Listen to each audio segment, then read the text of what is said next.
My great-grandmother looked bewildered. Quote, Grandpa, what are you talking about? That rat almost ate my granddaughter's toes, making her a for life. Hurry up and confess. Tell me where my mother is, and I might spare your life. Quote, my great-grandmother stared at my grandfather in disbelief, then looked at the others behind him. She finally understood. You beast. Your father only died a few years ago, and you dare point a knife at your mother and say such rebellious things? How did our Chen family produce such an unfilial son? You even dare to kill your own mother. I should have thrown you into the river and drowned you when you were a child, you worthless animal. Quote, I instinctively recoiled, my hand holding the knife trembling. My grandmother stepped forward. Quote, husband, don't be fooled by his act. This demon won't shed a tear until he sees the coffin. Cut off one of his hands and see if he still dares to talk back.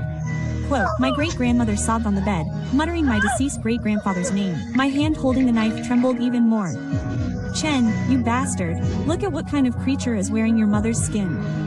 Do you want to end up like old man Zhang, harming son Yu, and even your son won't come back to see you? Just keep this demon. See when he'll kill our whole family and make you realize your mistake. Quote, my great-grandmother lifted her head and glared fiercely at my grandmother. Quote, Grandpa, don't let this wicked woman deceive you. I think she's the one who's a venomous snake. Ever since she entered our family, she hasn't had good intentions. If it weren't for her, why would you and your brothers be at odds? Think about it carefully. Quote, my grandmother completely lost her temper, cursing at my great-grandmother and even trying to snatch the knife from my hand to do the deed herself. I pushed my grandmother away. I'm fed up with you all. Get out.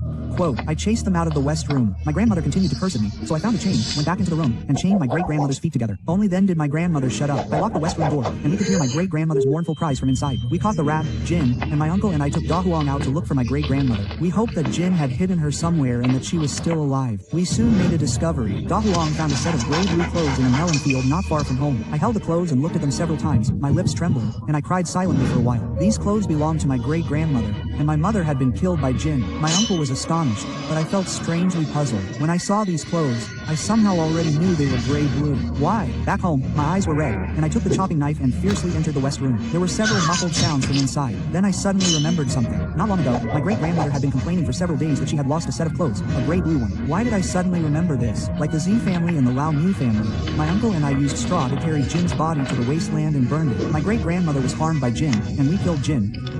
I couldn't tell whether I felt more sadness or pride. After everything was over, I went to find Chow, but she wasn't home. Then I went to find Z. Although Z didn't help me, I didn't blame him. I understood his difficulties. When Z saw me, his expression was strange. I also burned the rat spirit to death, but he had a smug look on his face. Quote, don't talk nonsense. Quote, it's true. Your father was also killed by the rat spirit. So why don't you believe what happened to my family? My great-grandmother is gone. Do you think I wanted the rat spirit to come to my house?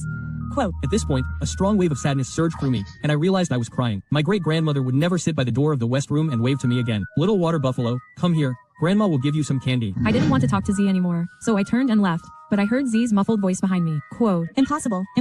There's no such thing as a rat spirit. Quote, on the way home, I felt like the whole world was spinning. I couldn't believe what Z said. He originally thought his father killed the rat spirit, but one night, Z accidentally overheard his father and mother talking in their room, and he learned the truth. It wasn't what everyone thought at all. The truth was that his grandmother was sick, and his father didn't have the money for treatment, so he had to find an excuse to let her die. There was no such thing as a rat spirit. It was a lie made up by the adults. His words echoed in my ears. He made me swear that I would never tell anyone about this. I believed what Z said was true, but if there was no rat spirit, then the rat I saw that night. What's wrong with the tale? And what's wrong with Sweetie's toes being bitten and sucked dry by the Thai milk tea? At dinner, my grandma told my grandpa that Chaur's grandma was missing. She said that probably no one was watching her, and a rat dragged her away. She even threatened to beat me. No wonder there was no one at Chaur's house when I went there. They were probably out looking for her. This made me even more certain that my theory was correct.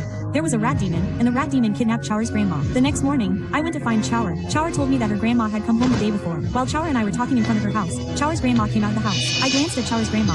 She smiled brightly and walked towards Chaur and me. I inexplicably felt that Chaur's grandma's smile was familiar. Quote, Chaur, little water buffalo, come, grandma will give you candy. Quote, Chaur's grandma rummaged in her pocket and finally extended her hand towards Chaur and me. She opened her fingers, and her hand was empty. Quote, Grandma, you're teasing us.